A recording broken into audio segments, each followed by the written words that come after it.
हाय दोस्तों, मैं स्वागत करता हूँ आप लोगों का मेरे चैनल पर। तो बिना समय बर्बाद करे चलिए कहानी की ओर। मित्रों, मेरा नाम मनीष व्यास है और मैं जयपुर का रहने वाला हूँ। मैं चॉकलेट बेचने वाली एजेंसी के लिए सेल्स एजेंट के तौर पर काम करता था। दिन भर मुझे 30 से 50 किलोमीटर ट्रैवल करना पड़ता था और अलग अलग लोगों से मिलकर हमारे प्रोडक्ट को ऑर्डर लेने होते थे और माल अपने ठिकाने पे पहुंचाना पड़ता था। कभी कभी एजेंसी का मालिक मुझे बाइक देता और कभी कभी रिक्शे का भाड़ा दे देता था। 3 महीने पहले एक ऐसे भयानक शक्ति से मेरा सामना हुआ कि तब से मैंने खौफ और डर के मारे बिस्तर पकड़ लिया।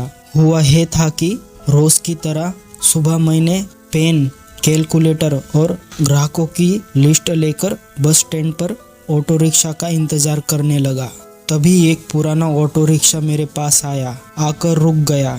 मैंने देखा उसके अंदर सफ़ेद कपड़ों वाला, घुंघराले बालों वाला, काला सा अधेड़ उम्र का इंसान बैठा था। रिक्शे वाले ने मुझे पूछा कि कहाँ जाना है। मैंने उसे कहा कि 4 घंटे का काम है और 10 जगह पर रुकना होगा। वो बोला ठीक है, बैठ जाओ।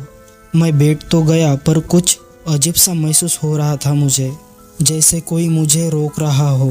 अब उसने ऑटो रिक्शा चलाना शुरू किया और ऑडियो टेप बजाने लगा। वो कुछ तंत्र मंत्र वाले श्लोक बजा रहा था और रास्ते में आने वाले मंदिरों से दूर दूर ऑटो रिक्शा निकालने लगा था और मंदिर दिखा तो गुस्से से चिल्लाने लगता था, जैसे कि उसे कुछ तकलीफ हो रही हो। ये सब देखकर मुझे पक्का यकीन हो गया कि ये ऑटो वाला आदमी कुछ गड़बड़ है। या तो ये पागल है या फिर इसके अंदर भूत प्रेत का वास है। मैंने फौरन उसे ऑटो रिक्शा रोकने को कहा, क्योंकि अब मुझे उससे डर लगने लगा था। उसने मुझे कहा कि भैया ब्रेक काम नहीं कर रहा है, चुपचाप बैठे रहो। और मन ही मन मुझे ऐसा लग रहा था कि बस मैं कुछ पल का मेहमान हूँ।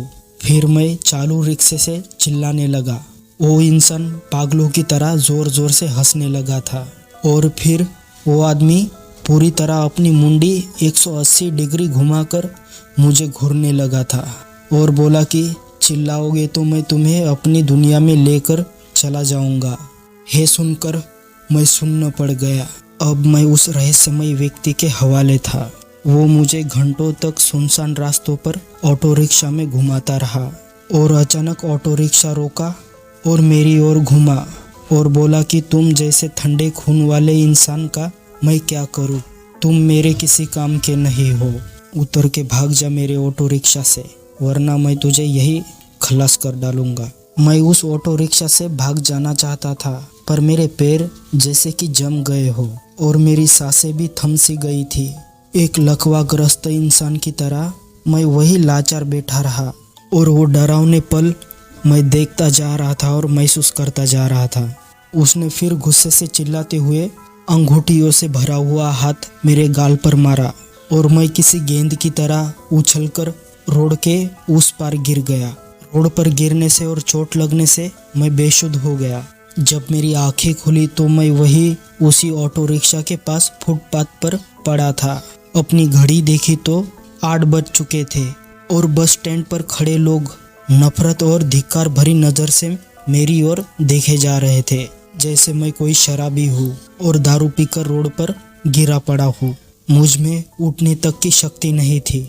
मैंने लेटे लेटे ही अपने दोस्त को फ़ोन करके मदद के लिए बुलाया और वो मुझे वहाँ से उठाकर मेरे घर तक ले गया। दोस्तों, आज भी मैं डर के साये में हूँ और एक ही डर सताता है मुझे, कहीं फिर से उस ऑटो रिक्शा वाले से भूत से मेरा सामना ना हो जाए। दोस्तों, ये कहानी आपको ज़रा सी भी पसंद आई हो तो लाइक कीजिए, सब्सक्राइब कीजिएगा। तो मिलते हैं अगले वीडियो में।